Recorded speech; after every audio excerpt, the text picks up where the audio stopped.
Hello, and welcome to the very first episode of the Cruel Angels podcast. We're going to be talking about seminal 90s anime Neon Genesis Evangelion. I'm Brad, and I'm here with Pat. Hello. I've got Kenzie as well here. Hello. So we're just going to kind of go through the series episode by episode and kind of react to it. So I've been a fan of Evangelion for a while now, since I saw it back in college.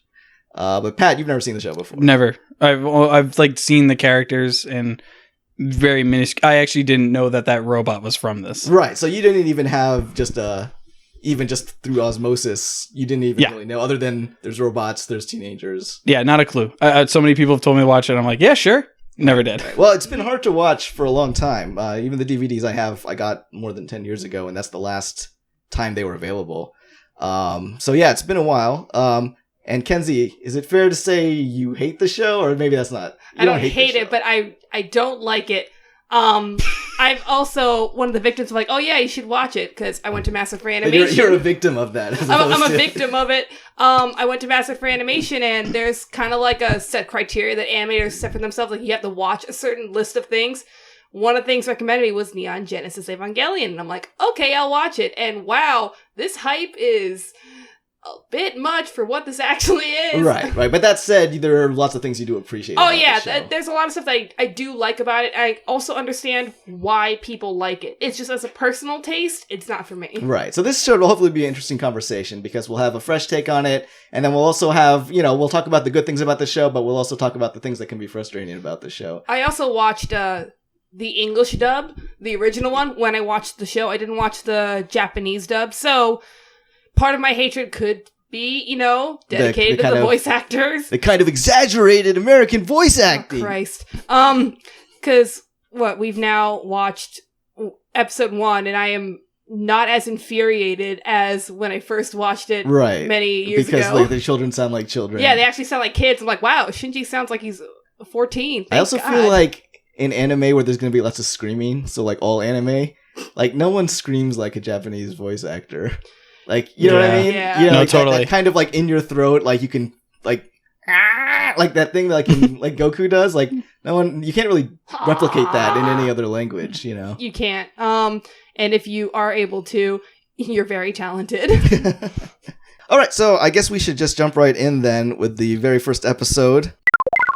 Hey there, future Kenzie here. It's me, but in the future, with a recap of the first 2 episodes, because we forgot to do it in the original recording. A giant monster called an angel attacks Neo Tokyo, and a 14-year-old boy named Shinji Ikari is called to the city. They go underground, they show him a giant robot, and they're basically like, alright, get in it! He's going, what? He pilots it, he's screaming and crying, and he somehow wins, and everyone yells at him for it.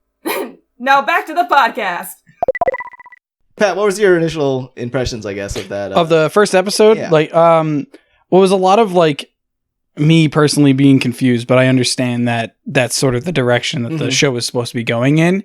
I know that you guys you, especially Brad, have a better idea of what's going to happen, and Kenzie's seen it, but it was a while ago. But I'm completely clueless, and I was like, why are they making a boy do this?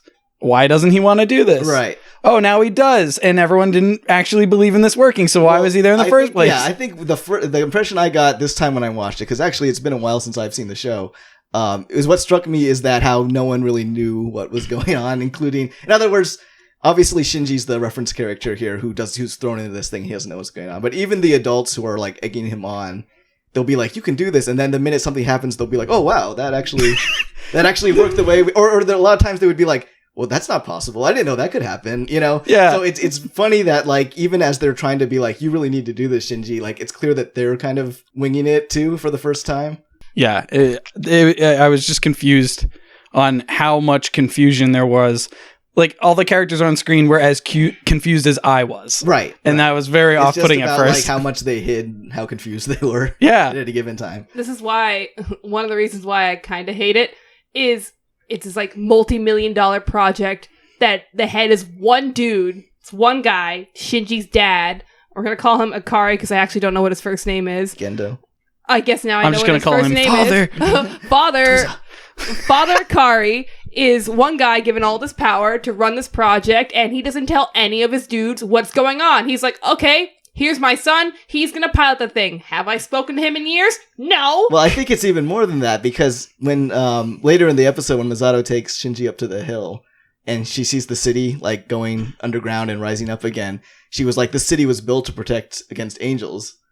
So it's clear that even before this Tokyo was built, they already knew these things were going to happen, and presumably normal people would not know of monsters and things like that. So it's like, even like back, like, who knows, decades before the series starts, they were already planning for this thing that no one really understands, or maybe like a handful of like the guys in the Simon circle. Yeah, understood. like a handful of people know what's going on, and I think that's really not a good idea if you're going to be fighting something where like your best weapons, your best machinery, like a giant, almost nuclear like blast doesn't do anything. The thing begins to regrow, and it's just like, ah. Well, it seems like Gendo and his right-hand man Yeah. are like the only people who actually seem to know what was going on, and everything else was kind of like setting up the dominoes for their plan to work.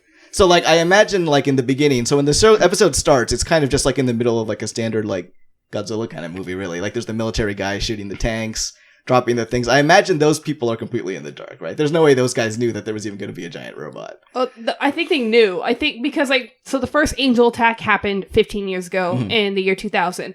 It has been 15 years since then, so there's two things going on. There is the Nerve Project, which just Akari is running. Right, that's the weird and everything's one. like in the dark, and then there's the Japanese military police. Like, all those weapons were set up. They were there. They were ready to go. They They were knew that thinking, thing Yeah, in the beginning. Yeah, we're going to be able to take this guy on.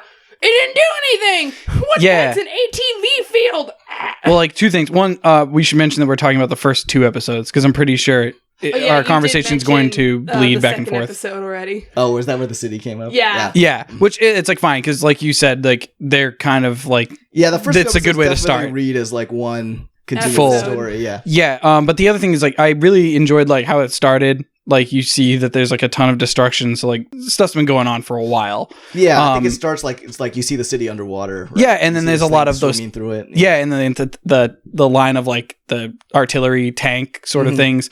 But what I didn't understand is like I thought like, okay, this is going to be like the start of it, and then eventually these robots are created. But that opening shot, there's been these robots for 15 years, Right, and so one yeah, has that's already why- been like taken So out. that's why I'm curious, like how much anyone knows at any given time. So Yeah. the military guys are essentially like, it seems like the show set up like that's what we in the real world would think of as the military. They're wearing Yeah. their military uniforms. They have weapons that are like weapons that exist in the real world. Yeah, And then after their weapons don't work, he hands it off to this guy with the Mickey Mouse gloves on. yeah. He looks like, you know what he looks like to me when I first saw the show when I was a What? kid? He looks like in the Iron Giant, that like hipster boyfriend Oh my that Harry god. Dean? Jr. plays. Yeah, you know, he's In got like the goatee. the junkyard artist Yeah. guy, I love him. That was the first, when I first saw Gendo, I was like, he looks like that guy. But anyways, they handed off to the guy who clearly is a cartoon version of the military. So it's almost like the real military was like, okay, the rest of the show is going to be for you guys.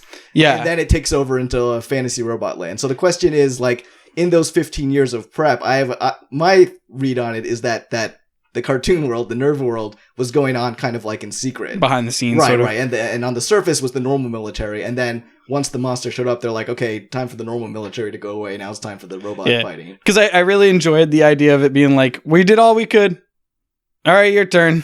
Right. And it's that- like, that's why didn't you basically lead it. off with that then? Yeah. Right, right. So I think, again, like, it was one of those things where, like, they were just biding their time for the normies to realize that they couldn't do it on their own and they needed to have this weird group. Now, yeah, like you Well, said, here's another where thing, the it's ridiculous like- amount of funding comes from is Yeah, unfair. they're bringing in Shinji because you see the girl who's injured. Her name is Rei. Okay. The blue hair. The blue hair girl. She's injured, and she's injured from, we don't find out yet until like episode 3 or 4. So, yeah, so, I mean, I guess the impression you could get from the first two episodes is that the plan was they have this robot to fight the angels, Yeah. and presumably Rei was the pilot they were training to do that. But when the angel attack actually happened, she was incapacitated, so there's Yeah. no way for her So- to actually pilot it. So Yeah. it's like military gets to go first, and then they're like, ah, crap. Now Nerve's got to go. They don't have a pilot. Let's bring in little boy Shinji. Yeah. So as far as I understood, because it's also difficult for me to read and fully like see all the visuals. Mhm. So I was jumping back and forth because I really liked how everything looked. Yeah. And I it's- found myself just like locked in on it. I'm like, what did they say? But it's like they had a more reliably or like I guess like a robot they knew they could rely on with a pilot they knew they could rely on, and both were decommissioned, so they went to this like not fully fleshed out one. Right. And like, it was like right, and then right at that moment is when they like presumably they didn't know that the angel would attack literally when the little kid arrives in the city. Yeah. They thought they would have more time than that. So like I really like what I've seen so far from the 2 episodes, and I do like the characters. I think the father character is my least favorite, but Good. Well, I he think seems like it's such a cool guy. What are you talking about? well, like, it's just because like I do not care for like stoic angry father when there's no merit for it. It's like I'm upset that you failed me. It's like he's 14 Right. and has no Like, idea what he's doing. It seems very clear that at least at this point, or I don't know, maybe for the whole series, like the dad is as evil as possible, even to the point where it's like unnecessarily so evil. Like there's no reason for him to like call his son like a spare part. Yeah, that was fucked The up. son wasn't even there. Like it's not even like he was showing it off, like he was saying it to the son, or like there was no relationship. It was just to random people. It was just like, Yeah. I'm a prick and I'm always gonna do the most prickish thing at any given situation.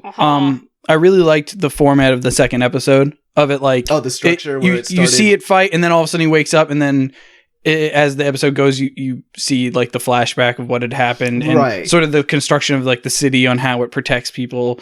A little bit more about the world. However, what we were talking about before we started recording is I know what the show is going to kind of be just from talking to you guys, but I really have no idea. Oh, Because yeah. the first episode starts as apocalyptic, like last resort. This is it. We gotta, all of our hope relies on this like little kid, to like the weirdest like adoption scene. Right, where they have like the little dinner party. And it's like he's like- naked at one point and she's dressed very loosely. Right. It's- Well, and this is one of the things when the show came out, why it was such a big deal and why it's been influential, is that it plays around with these tropes that you kind of all see over the place. in anime. Like it just kind of like throws them at you. And so like every single one of those weird tonal shifts are things that are familiar from other shows or things that you've seen before, but they're kind of remixed in a way that you kind of throws you off balance. Just really important. I want to mention this: the scene where he is naked in front of Misato, and the little thing that's blocking his penis. It's a box of toothpicks. Yeah. And I just think that was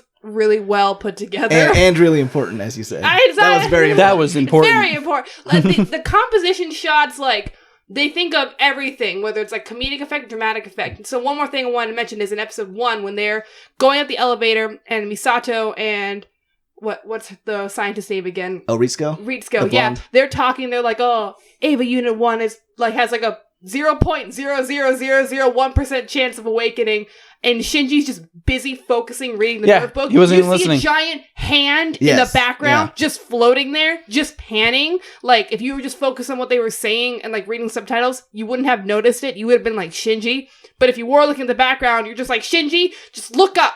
Just look, it's right there. Well, and even, yeah. I didn't even notice that, to so be the honest. giant- It's I was really reading the good foreshadowing. subtitles. Giant hand is cool, and then also the fact that Shinji is reading the notebook is cool too, because you could see the scene could have been so much easy. Could have just been the two women talking, Yeah. and that was it. So not only do you get that kind of Easter egg reveal of the hand in the background foreshadowing what's happening, you also get some character development, like of the kind of personality Shinji has. That he's Yeah. kind of oblivious, reading this kind of being studious, but kind of oblivious at the same Yeah, time. oblivious but And focused. it's all happening within the context of these two women talking about how their plan is terrible. Yeah, he's not hearing what's going on. He's just focused on his book, and it's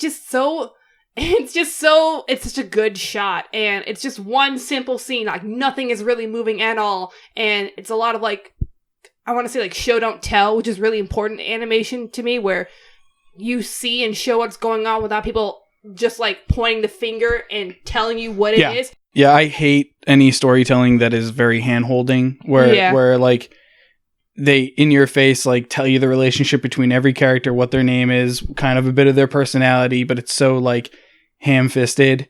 I like environmental storytelling, or like show don't tell. There's a lot of that already from the first 2 episodes, so I'm excited. And I love giant robots, and I've never seen one like that purple and green one. I'm gonna describe everything very weirdly. As you should. I'm not going to purple and remember green everybody's one, yeah. name, That's fine. but you're going to know what I'm talking about. Yeah. Well, that is one thing too about the robot designs and the design of the world that you were talking about. That there's It's just so much gorgeous. information in each scene, and it's one of those things where some of the details are directly relevant to the scene at hand in the story, but a lot of it is just like simple world building stuff Yeah. that isn't essential to understanding what's going on, but adds that extra layer of believability. It makes it feel bigger, and it's not just like the same background over and over again. Like there's lighting shifts, there's tonal shifts, like stuff like that really plays into it. And this is like one of the things I will praise the series for. At like animation wise and color wise, it's gorgeous. The whole fight where, and I wrote all this stuff down, the whole fight where like Shinji in the giant suit when he's gone berserk and he's fighting the angel. Those giant robots feel so weighted. There's so much fall through with the animation where it just makes it feel like a bigger thing. That one shot where he's like ramming into the angel and then you see like a building getting moved in the distance just helps make everything feel so big and so heavy and weighted. It's amazing. There's definitely this thing that goes on throughout the whole series, really, and it starts right off the bat with the series, is that how much effort is required to make these like robots work or anything like that. An incredible amount of effort. From like seeing all the technician guys and them keeping on going like, I didn't know it could do that. I didn't think that was going to work. But then to even just, like keeping on drawing attention to the fact that these are giant, massive machines. Yeah. And like, I think they mentioned like, oh man, like, you know, what you just did is like the cost of like a whole country or something like that just for that one fight. The fact that like this whole thing is being put together and it's like, it's almost like the series keeps on telling you like, I know you've seen robot shows before where teenagers pilot robots and you kind of go with it, but it's almost like they're telling you, don't go with it. Like, don't suspend your disbelief. This is really a terrible plan these people are putting together. Oh, God, it really makes no sense. Believe that. Like, believe in, like, how insane what's happening is, and don't just take it as, like, oh, well, this is just a trope and we're gonna go with it. Well, here's the worst part. Is like, not only does this giant robot cost so much money, they're putting in Shinji, a guy who didn't even know this shit was going on. He just shows up, they're like, all right, pilot the thing. And Shinji's like, he did seem eager to be there. He was reading that book. well, it's what's funny is like he was reading the book, and then I think Ritsuko was like, "Oh, you won't find the Ava in that book." It's like their whole operation was. So what was in there? Just like no one correct him. Like, stop reading that policy and stuff. Like, what could it possibly have been in that book if it wasn't about the giant robot? Yeah, why do you think he was there? Yeah, like I mean, he knew. He had context of going there like, oh, my father. I think like, literally just his father called for him. And his father called for him. His father had abandoned him years ago. And then all of a sudden, out of nowhere, his dad's like, all right, come over to town. This hot lady, Misato's going to pick you up. Which, fun fact, like, the card Shinji has is just like Misato in a bikini being like, oh, I'll see you soon. Like, that's weird. Yeah. Again, cannot tell what this show is. It's all over the place. And he shows up and everyone just expects him to pilot this. Retsuko is telling him that, and Misato like switches gear, and she's like, "Go get in the robot, Shinji." That to me, that part was such an interesting part. That again, this time kind of made an impact on me. That on the one hand, Misato has this kind of facade of being like really like fun and flirty, and then there's that one moment where she's just like, "Okay, no, but seriously, get in the fucking get in the robot." Like she just kind of flips on a dime at that one spot. She's doing her job, but also trying to be a good person, and that's what I actually like about her, because she has a lot of flaws, but she's like, hey, we can't just stick this 14-year-old boy in some random place. He can live with me. Am I the best person for him to live with? No, but I don't see any one of you fuckers stepping up to this plate.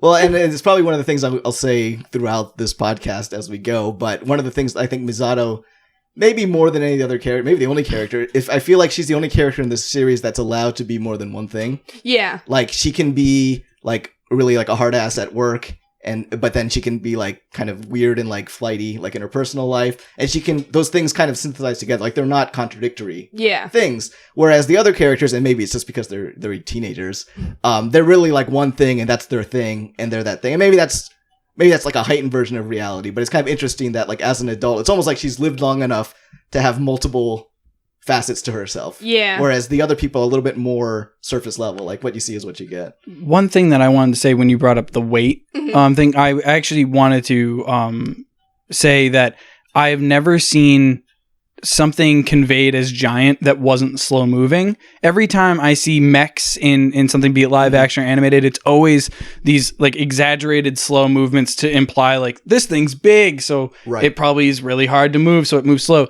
It sprinted at like normal, like it didn't look slowed, it was sprinting. And I think a lot of it is not only how it was drawn, but the sound design, like the clunking like feet, that sounded like intimidating, and just like the pose of it and everything. The other thing is the shot of the city.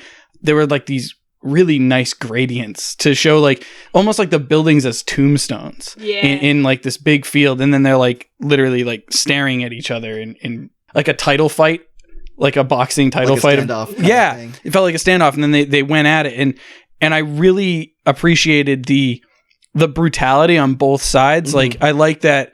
Sure, they're fighting these like organic monsters. I don't know anything about them, and I like that it's a robotic organism. Like it has some fleshy bits. It bleeds. Yeah. And like just it brutally tearing into that the angel. Like I don't know, it was sick. I didn't see the fight going that way. I was hoping, like I love fast paced fighting, but I like it when it's clear. Mhm. And I was glad that it felt giant. It was robot. It was brutal, and it was fast paced. Like I really appreciated that. And the other thing I appreciated is seeing how like a bit of how the robot like works. Especially the part where you see like the pod sort of going in, the whole head moved forward and then plates moved and it plugged. Like everything seems really fleshed out, even in the first 2 episodes. Right. So, I really like It that. goes back to the thing where it's like, as much as possible in a giant robot show, they're really trying to sink in the fact that like get you to think of like what was required to make this thing happen. Yeah, like, it all those looked expensive dudes on those catwalks moving around with their little sticks, and it had a whole rig. It was like when you buy an action figure and Right. it's in the plastic molding. Exactly. It came out and removed itself. And so that's the idea that these who knows how many hundreds of people, thousands of people, and money was building these things, and no one really knew why they were building it, or even whether it would like be able to move properly. Like they were kind of like, Let's just oh wing wow, it. it walked. That's Oh, sick. wow. That's amazing. Yeah, right. I mean, you could almost cut from the part where they're like, we can do this, to like the robot just face planting like after the first step and just be like, oh, okay, Yeah, wow. it's a lot of back and forth, and that's also the confusing part. So in the beginning, they're like, "Oh, there's like." My favorite line is it's a 0.0001% chance gonna wake up, and they're like, "All right, Shinji, get in the robot, just step in there." And they're like, "Wow, it's actually moving. Wow, it's actually working." It's not gonna I work. feel like there's like a desperation It's- to everyone working there. Well, and I mean, when you think about the people in the control room, even like talking about, oh, the sync ratio and all these like things, this is all their first time doing this, presumably. It's not like they know what they're doing. Like this is all that are the first time they've ever seen this robot move and fight an angel. This is probably the first time they've even seen an angel. So it's just kind of funny that they're all acting like this is like old hat for them, but they actually are just winging it, you know? I think my favorite line was dodge it when he had when there's no way Right. he could dodge that attack. Right. Well, he was like holding him by the head, and he was getting ready to stab him with some Shinji, kind of dodge energy it! sword. Yeah. So even if he had training as a pilot, it would be hard to dodge. Like, would It be broke his impossible. arm and then punched him in the face several times Right. and then like shot a beam into his eye. Yeah. Cool. Yeah. Sick. There was definitely this level of coercion from like, all we want you to do is sit in the pilot's seat. I mean, that's all we're asking right now. No, they're asking so And then much yeah. more. And then it's like, oh, we just need you to take a step, and then suddenly it goes to like, oh, dodge the giant monster. what did they think was gonna happen? He's gonna like step into these ultra instincts, being like, I can do this, I can fight. Like, Yeah. there's no training at all. He's just a 14-year-old kid, and they're like, oh, he can really do it. He can pull us through this. Like no. Right. No. In what world did you think this was gonna be an okay thing? But this is all, this is all intentional, right? You would concede. Like, this isn't like a problem with the show. This might be a reason like you're frustrated with these characters abusing this child. So it's like, once Yeah. again, But like the show seems to be drawing attention to the fact that their plan is ridiculous. That's how I feel. That's why I'm not knocking. I'm confused, but I'm not like, it's not a glaring issue yet. If I get to episode 8 and they haven't addressed it, I'm going to be like, no, that's a problem. I mean, But- they even had that thing where they call that, like, then they said it had like a 001 point. They're like, we call it our 09 system. Like, they had like a joke about like, they call it that because there's so many zeros before how many times it could work. So you get the impression that these kind of people who work at this secret organization are all kind of nuts. You know, I do. maybe they all go home and their fridge is filled with beer, like Misato. And here's like, I guess like why I don't like it. If there was like a real government out there that actually handled the situation this way, it's like everyone got hit with a stupid stick. It's Right. like, bam! You think this is a good idea? Why? I- Why? Like a normal person on the street could probably be like, no, that's actually not a good idea. But all these like fucking scientists and military policemen are like, you know what? Let's go through with this. Let's use all this money, build a robot, strap a kid in that stuff. You know, it's gonna be fine. So the thing that I find kind of off-putting is in the second episode, you see him get beat up, Yeah. and then he wakes up in the hospital, and you're like, okay, we don't know what happened yet. we'll find out as the episode goes, and we do. I'm glad that it wasn't like a case of all of a sudden he's like, and all of a sudden he had this ability of controlling it. It doesn't seem like he really was controlling it. It was doing it for him. They said out of a defense. Quote, berserk or something. Yeah, because you saw it defend him without even piloting it. So it's almost like I can sort of infer that the machine was controlling itself to protect him inside. Or maybe I'm wrong, but that's how I've inferred it so far. Independently. Yeah. So I was fine with all that, and they stopped it. They killed that angel. I mean, it self-destructed, which no one can control that, it seems. It just sort of did it. Yeah. That's all fair. Why was his dad so mad at him like he failed?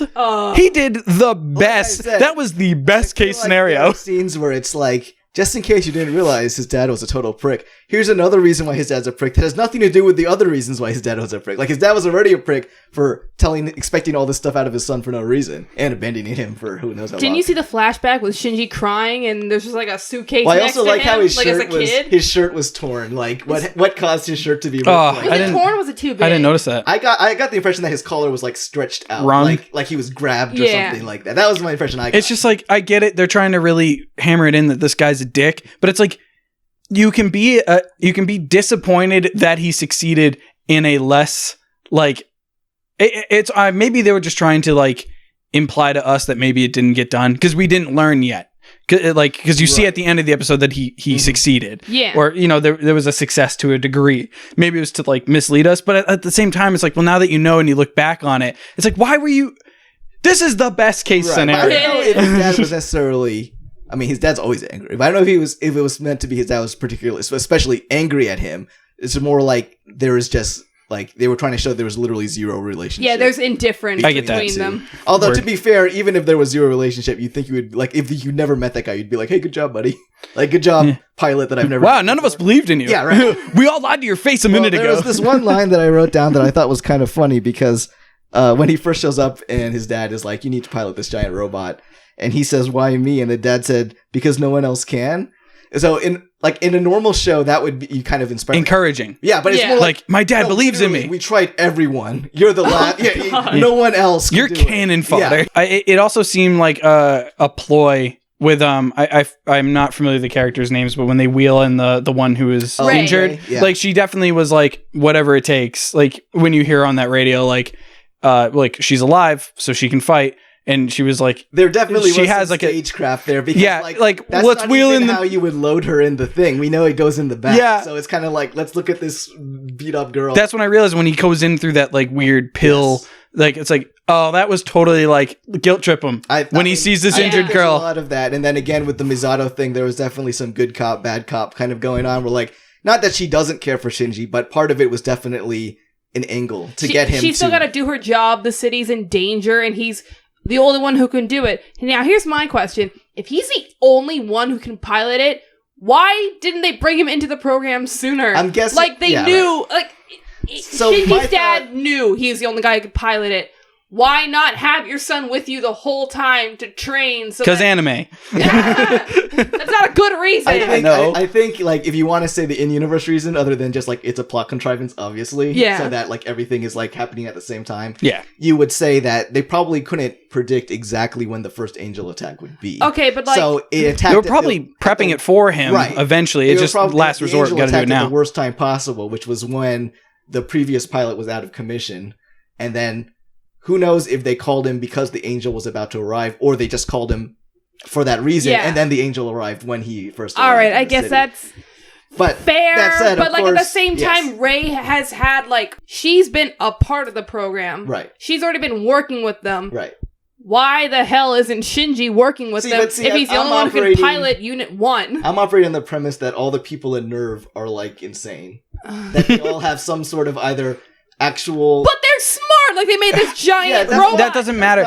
Like, from my experience with shows similar to this, it is... I appreciate the idea of you'd have to be a crazy person to think the way to combat these giants is to make giants. Right. Oh, because the way real life would go is, oh, we just make a bigger, better gun. Right. And we fire with fire. keep making the guns bigger.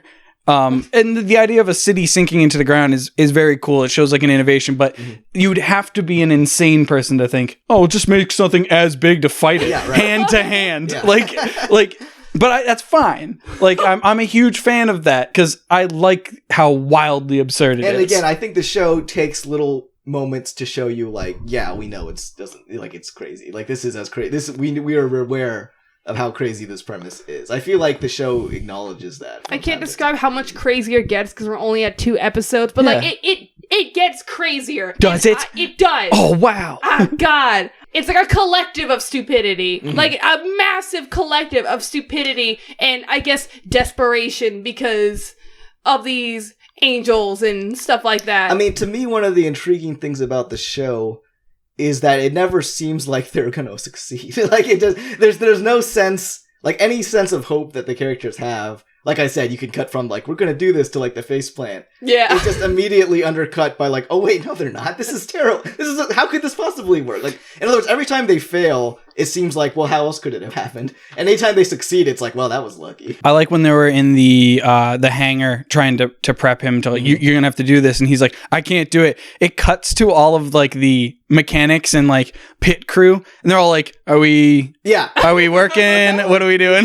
Yeah, this is awkward silence. That's like extra pressure on Shinji. Like, his dad's like, get in the robot, and then the lady who brought him here, who's super nice now, like, also get in the robot. And Red Skull's like, get in the robot, and all these. If you get in the robot, I'll adopt you. All the people are around as well, and they're all just looking at him like, is he gonna get in the robot? Like, well, you can imagine they all kind of have expect him to partial step in knowledge. They're like, there. oh shit, is that his son? Is that his son? Oh man, Is he gonna get in the robot? This is crazy. So, one thing I have to say, a lot of new shows or comics or anything that I get into, I have a 2 episode or 2 issue rule where I will always give it 2 issues or 2 episodes because episode 1 is so chock full of like, we're going to get you up to speed with this world. Episode 2 is really where it starts. Yeah. And the only thing that made me want to go into episode 2 is just to be like, okay, I want to see the fight now. Yeah.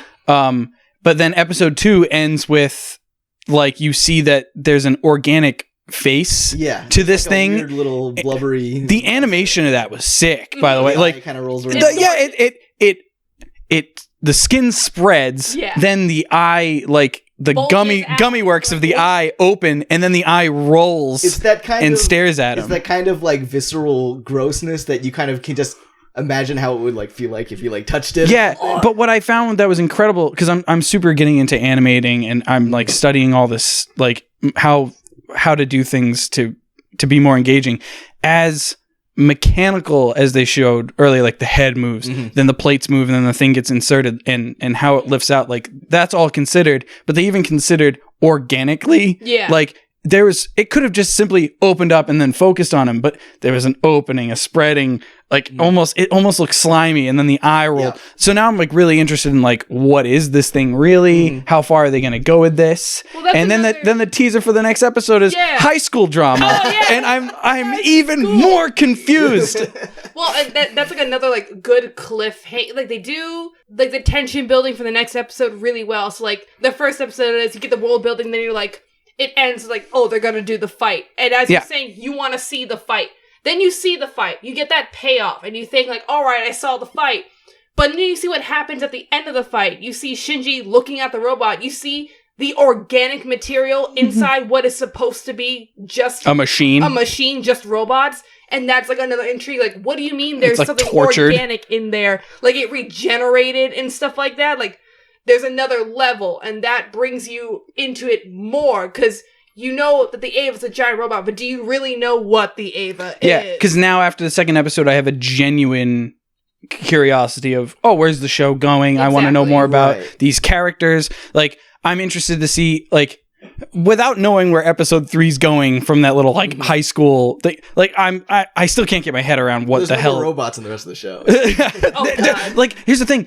If I would believe you if I didn't know better, but like cool, I'm interested to see how his sort of like friendship goes at his new living situation. Will I learn what the hell his father was thinking with the situation? How organic was this man made? Is this a creature they found and tortured and put armor on it? What are these angels? What else could they look like? Like, I now have questions, but episode 1, like, I don't mean weak in the sense of like plot or anything. I liked everything that was happening, but it's weak in terms of getting me invested. Episode 1 was pretty much getting the guy in the robot. Yeah, but it was like, but at the same time, the whole series is the whole series getting Shinji in the robot. But the thing is like it kind of I think every show to a degree should have somebody that you can relate to, or like you can put yourself in their shoes at least to a minor degree, right? Enough that you have someone that you're rooting for, at least following through the narrative. You're just as clueless as Shinji is, yes, and that works. And I said his name right. Yeah, good. Like I said, I'll get used to it eventually. We're gonna keep calling by his name. Yeah, no, that's great. Every time they said his name, they said his name in the show. I'm like, all right, I gotta keep listening for it, commit it. But we're just as clueless as him. So at least that was going for us. I can't stand shows where it's like everybody's on the same page. I'm like, okay, who can I latch on to? Right. It's always the rookie or something. Right.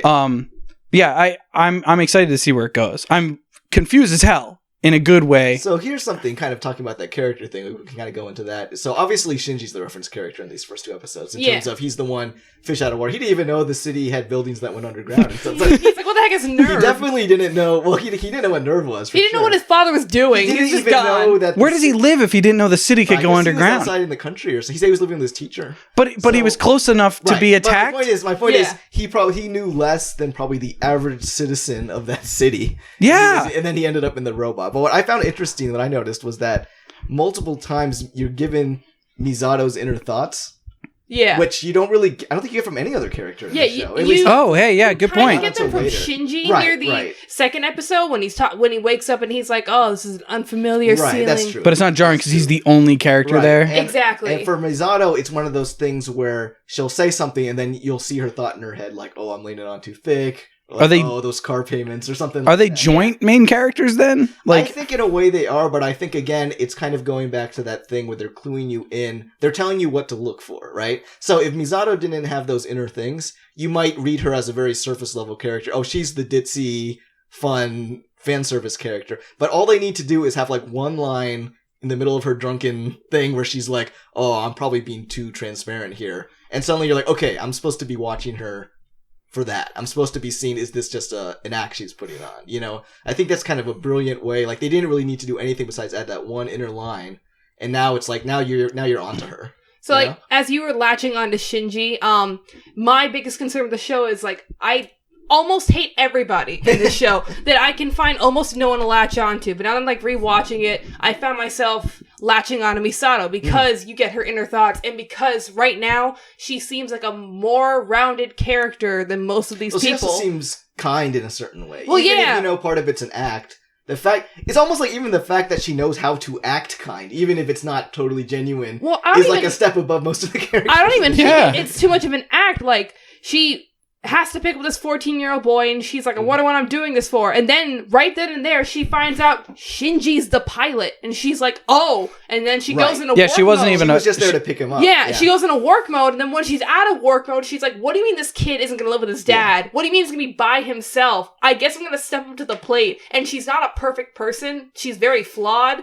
She's, like just drinking beer and snacks and not living a healthy lifestyle. But she is trying to create some sort of normal life for Shinji, which is more than what his own father is doing. And that's why I like Misato. That's why I don't hate her, because she's at least trying to be a good and I person. think the show would be very different without some character like Misato in it. Like if everyone's a dick, then I'm not gonna watch it. Right. If everything is just people being assholes to other people and then them getting hurt by other assholes, it would be pretty intense. And that's what I mostly remember the show being when I first watched it. I'm like, wow, everyone in here is awful, and I hate it. And I just can't relate. So here's an interesting thing that we could kind of, throughout, as we keep on watching the series, kind of keep track of, which is I don't think most fans of Eva would disagree with that. Like, I think most people would agree that Shinji's an annoying little bitch. Yeah. That, like, Gray is pretty insufferable, that Asuka's like an awful person, and yet they still like the show. You know what I mean? Like, so in other words, they wouldn't disagree with any of your complaints about the show, but I'm curious, and this is an open question because I don't even know the answer, is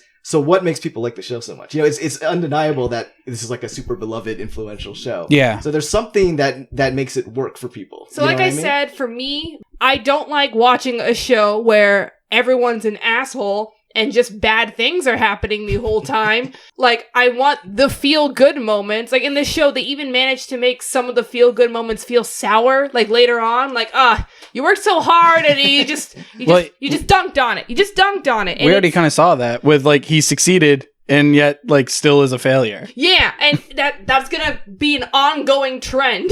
Like, cool. There's like, some breathing room when it kind of tricks you into thinking it's a different show. So, like, they're gonna be going to school tomorrow. Like, some form of normalcy. Like, at the same time, it is very real on how they portray it. And I have a lot of respect for that. So, like, in a lot of other mech shows I've been seeing, when there's, like, a kid who's the chosen one to pilot the robot, they're clumsy, like, at first, but then, like, a big breakthrough moment, they've realized how to do it, and they're the one, and Shinji's not that. Shinji is a 14-year-old boy who doesn't know what he's doing, who's trying to see what his father wants from him, and what his father wants from him is impossible. Yeah. And that's so real.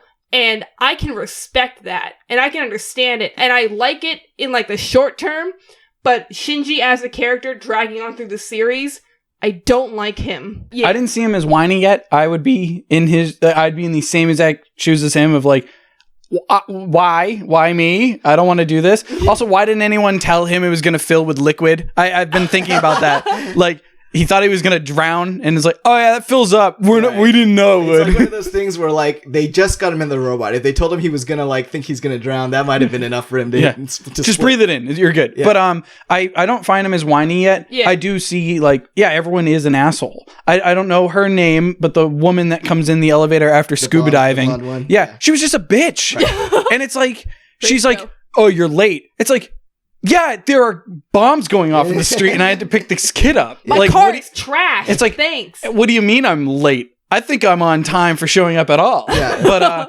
But I do agree. Like, everyone does seem like an asshole. Yeah. And maybe I'll find Shinji to be whiny at some point. I don't right now, but I find that real, and I think you were saying that it's very real. It is. Everyone's an asshole. Yeah. To a point. Well, I love being an asshole because, and like you said, I think in these first few episodes, even Kenzie agree, like, it's pretty understandable that Shinji's kind of freaking out and being a little whiny. But I think it's interesting, just kind of like you guys both kind of said this thing where, like, it feels like real in the sense, like, you can respect it for kind of going there and kind of staying in that spot. And there's never a moment where they let any character kind of get away with the easy ending. Yeah. For the characters. Kind of like the same thing with Shinji. Like, I can't think of a show where there was, like, a character as, like, sad and depressed as the character, and the show is like, you're allowed to be really annoyed by this guy. Like, depressed people are annoying sometimes. Like, I can't think of a show that would do that. Like, most shows, if there's a depressed person, you're supposed to feel sorry for them. Feel bad. And it's not like you're not supposed to feel sorry for Shinji, but I feel like there's many times where it's like, you're going to kind of be like, okay, but seriously, Shinji, get in the robot. Yeah. The series goes, you know what? And the show's like, you're allowed to say that to this person, because in that scenario, that's what these characters would be feeling. It's that's like, what's at we've stake. gone through this already before. Yeah. Like, how many times do we need, just get in the robot, you're fine. You know what, like, even though I totally understood where he was coming from, there was a part of me that's like, get in it. Yeah, right. Come on. Progress. Everyone's telling you all right, hold on. Everyone's telling you need to do it. No one was encouraging him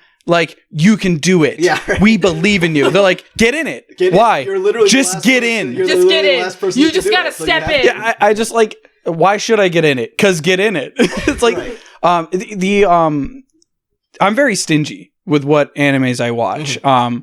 I have like a running gag with everybody that Kenzie's very familiar with, that I hate anime. I don't. I hate some tropes. Yeah. And I love shitting on it, even though I am a fan of it, and I like, especially like early high school, that's when I got into it, and that's when it was all about it. And then as I grew, I just started like shed some off. Like I was a big One Piece fan and Naruto, but they just went on too long. Oh, God. And I think for most people that is like the first time anyone discovers anime, unless they become just a completely over the top anime fan. Oh, why do you gesture at me?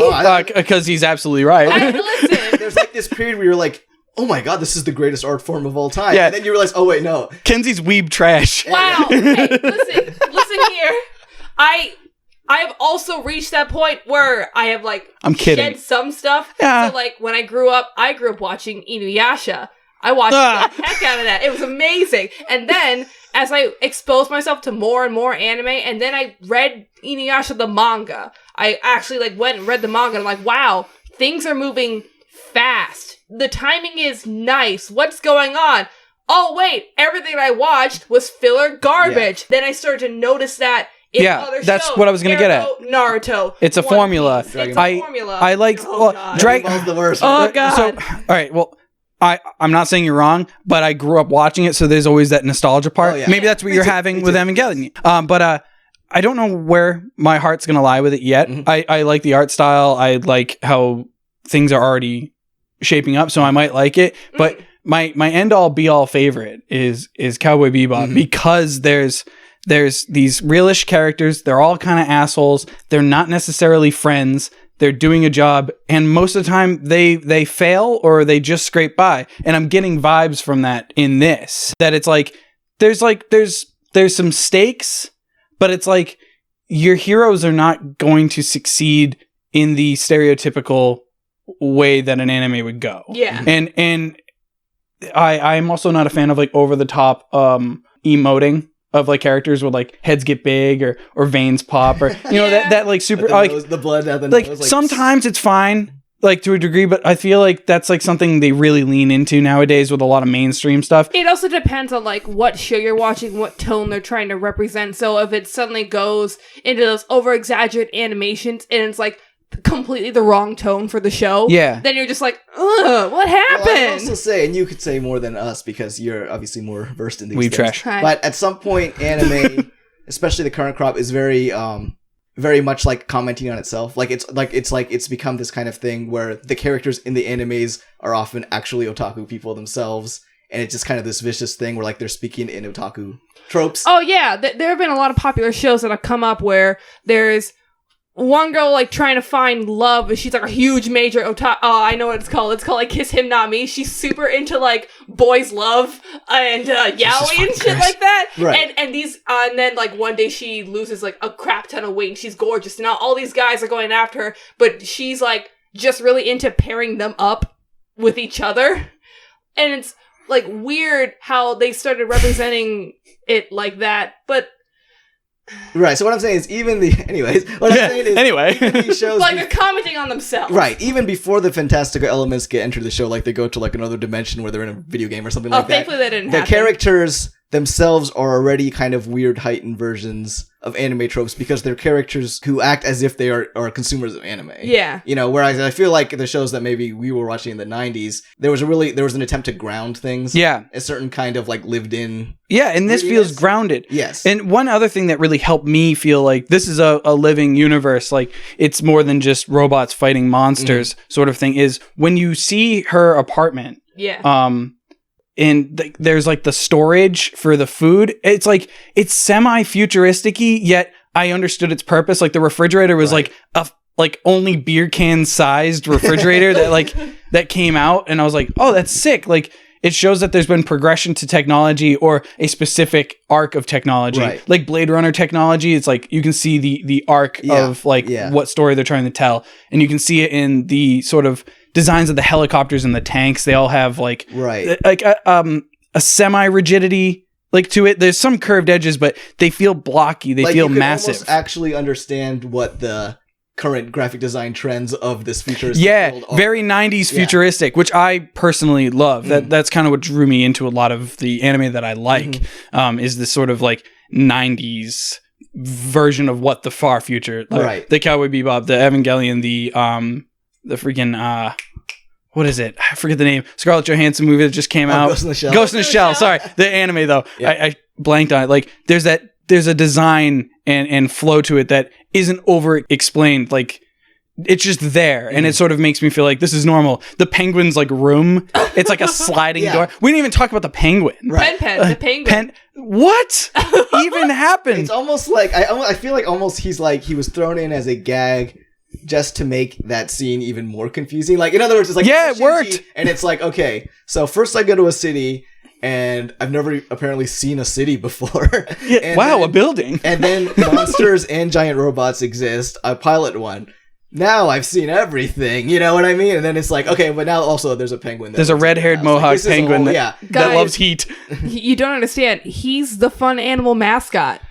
Yeah, every anime's got to have the fun animal mascot. Well, and then the other thing, too, is just totally leaning into the tropes of that scene. You know, moving in with this crazy girl, and she's got her cutesy little pet. Who's also a roommate, technically. Yeah, right. But of course, in Evangelion, it's just kind of sad. Oh, God. He's not enjoying the little party that they're throwing at all, and the party is just, like, microwavable food and, like, beer. Also, party? It looks like just another night for her. It's just her getting drunk and, like, picking on him, and, like, that's, like, his welcome home party. Yeah, an excuse to drink! And like, she needed one. Clear that, like, he has no interaction with people, so, like, this is like his welcome to the city. This like crazy woman yelling at him. It's also weird the flip flop. So like earlier we were talking about how real the situation felt, where all these people were telling Shinji to get in robot, and Shinji, a 14-year-old boy, is like, no. Yeah. But then it flips to like, wacky anime stuff. A penguin named Pen Pen, her roommate, bananas, and now he's going to high school. What's that? I can see down her shirt and her butt's in front of the camera, and now he's naked taking a shower. And now high school. Yeah, where's the show going? And his peen is a toothpick.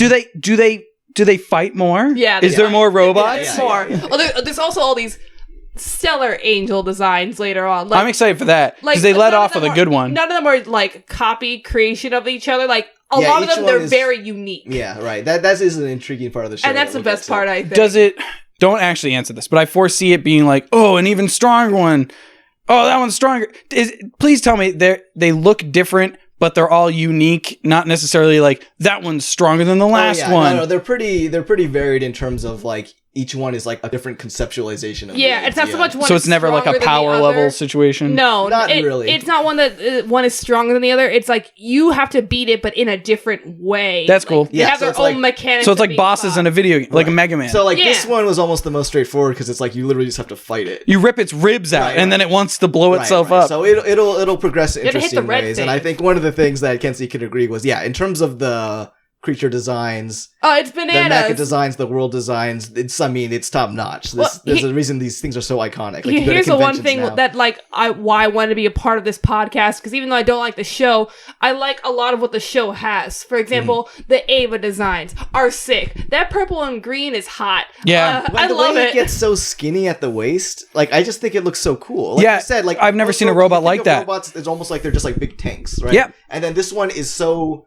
like thin and agile, and like you said, it moves fast. It's just such a strange but like brilliant idea. Well, what I didn't see coming, even though they said it in it's biomechanical. Mm-hmm. So I was like, okay, that could literally mean anything. Yeah. And then you physically see it's like some sort of creature wearing armor. I remember watching it, it's like it just looks like a lanky dude wearing like a suit. It even looks like it's wearing sneakers. It's sick. Because I'm not familiar with mech design looking flexible. Right. It's like, because I'm used to like Gundam and Power Rangers, honestly. Like there's a limit to what it can do, but those arms look like they can stretch and bend sort of like how my arm can. It's phenomenal. And I was like, and it still reads as a mech. Like it's still metal or whatever material it's supposed to be. I was very fascinated with just like the design of it. And I've seen that mech before, and I had no idea what it was from. I was like, that's sick. Well, yeah, and also I think seeing it in the animation is, even though it's a cool design on paper, when you see, like you said, when you see it moving, and you could see how they make it so fast but also so heavy at the same time. It's so good. It's its own kind of thing. And I mean, it's in a way it's so over-designed with the purple and green. It's got like a unicorn horn. It's sick. I love but it works. It looks so good, with like the And that's like and I'm gonna do several comparisons to this anime while we talk. A show came out called Gridman. Your favorite. I just heard of that today. Honestly, it's a reboot that the younger staff of Trigger did, and it's honestly one of the worst things I've seen. And it's not. Oh, it's not good? No, it's Okay, awful. wait, is it one of the worst things or one of the most disappointing things you've seen? You know, a mixture of both. Yeah. It's Who's to say? disappointing, but also terrible. Uh-huh. Gridman moves in a very similar style that the Ava unit moves, where he's light and flexible. He is a giant robot. He should feel heavy. He should be able to, like, run around and fling at, like, the snap of a finger.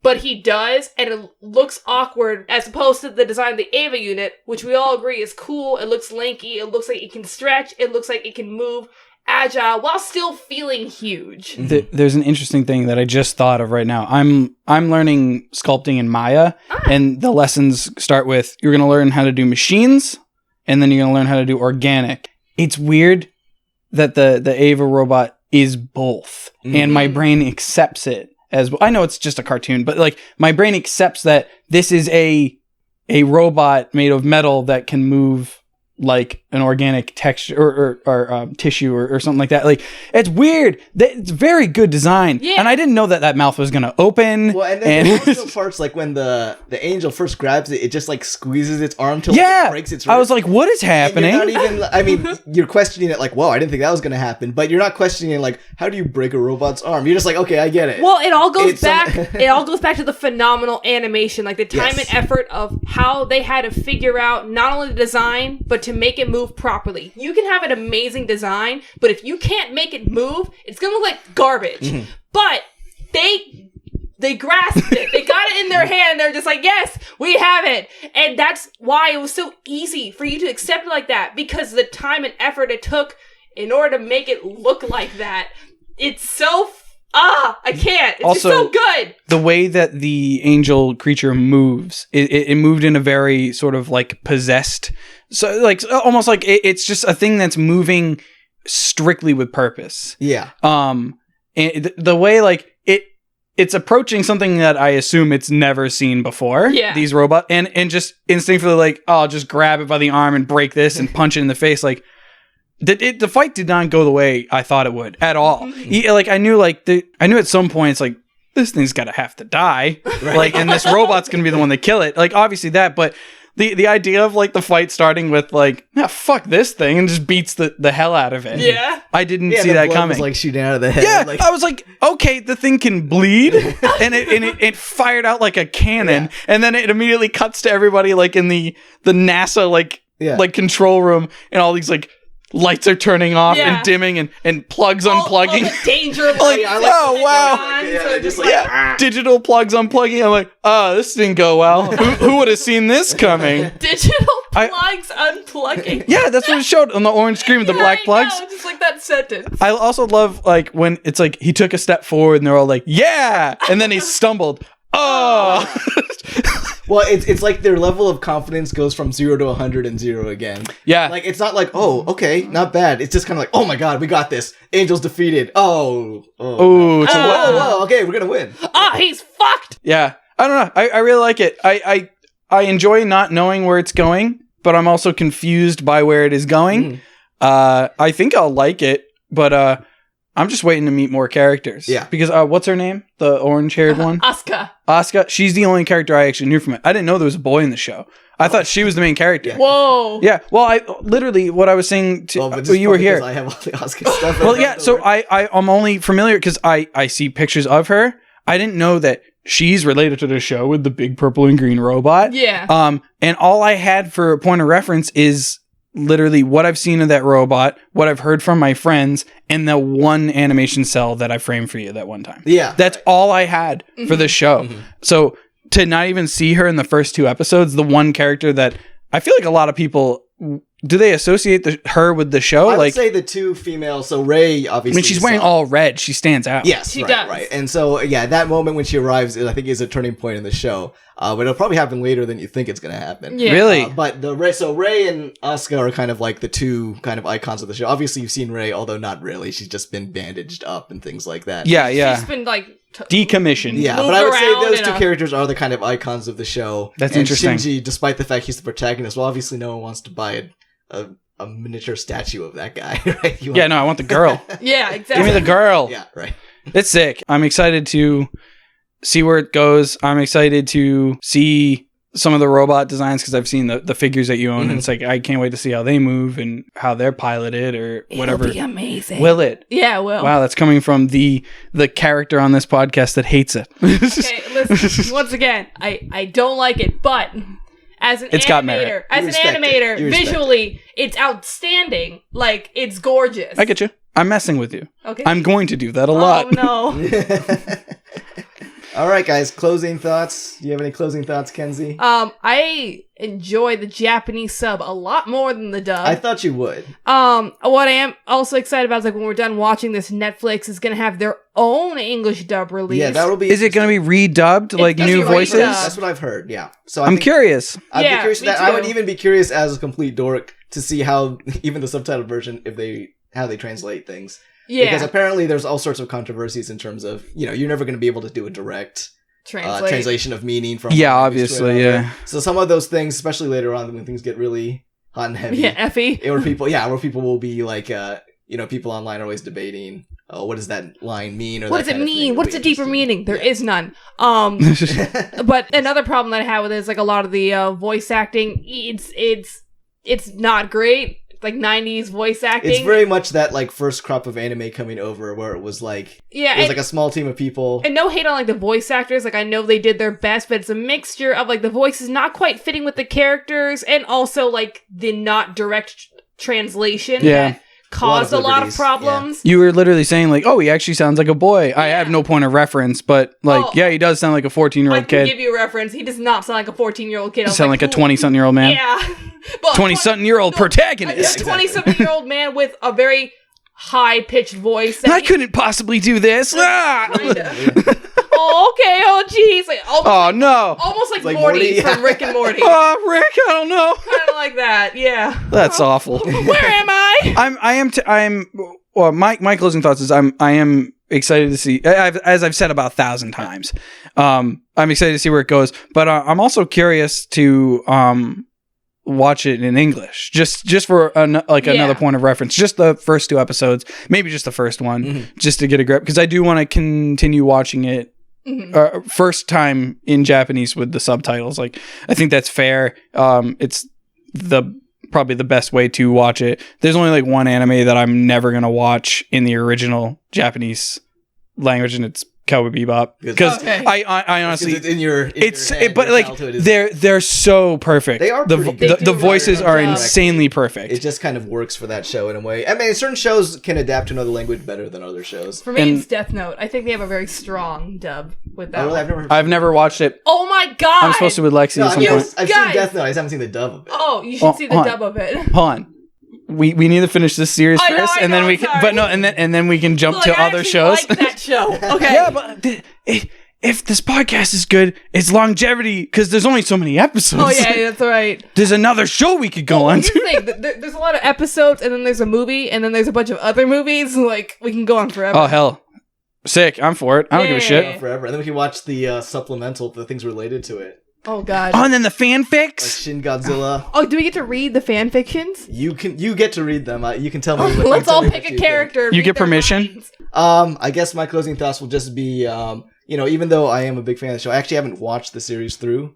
What? For a while. I mean, for a while. Oh, Not okay. ever. But since I've bought these DVDs, like more than 10 years ago. Damn. God. I've revisited certain episodes, but I haven't literally sat down and watched from episode 1 till the end, probably in at least 10 years. Yeah. So I'm kind of seeing it with fresh eyes this time. And so, for me, it'll be interesting too, just to kind of see what things I pick up on. And who knows, I might end up not liking it as much as I did before. Oh, or that's the liking it worst more. feeling. We'll see what happens. Maybe Kenzie will convince me that these characters are awful and I shouldn't invest any time into them. Oh god.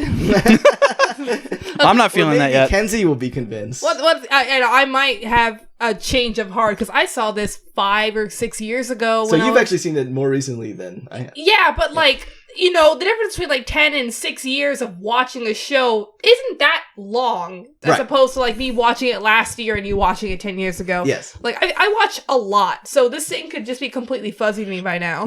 What's great is you guys could either level out to understand each other's point of view or completely switch, but nothing can happen to me. Nothing can happen. Yeah. I'm literally just here. Right. You can either join my side or you can join Brad's. Sick. Yeah. Whatever. I'm fine with it. Hell yeah. All right. I think that'll wrap up the first episode. We It's a good solid hour and Yeah, so. I think that was pretty. How long was that? About an hour? Oh my god. Yeah, hour and 7. Cool. That's pretty good. Yeah. All right, cool. That's it. Goodbye. Bye.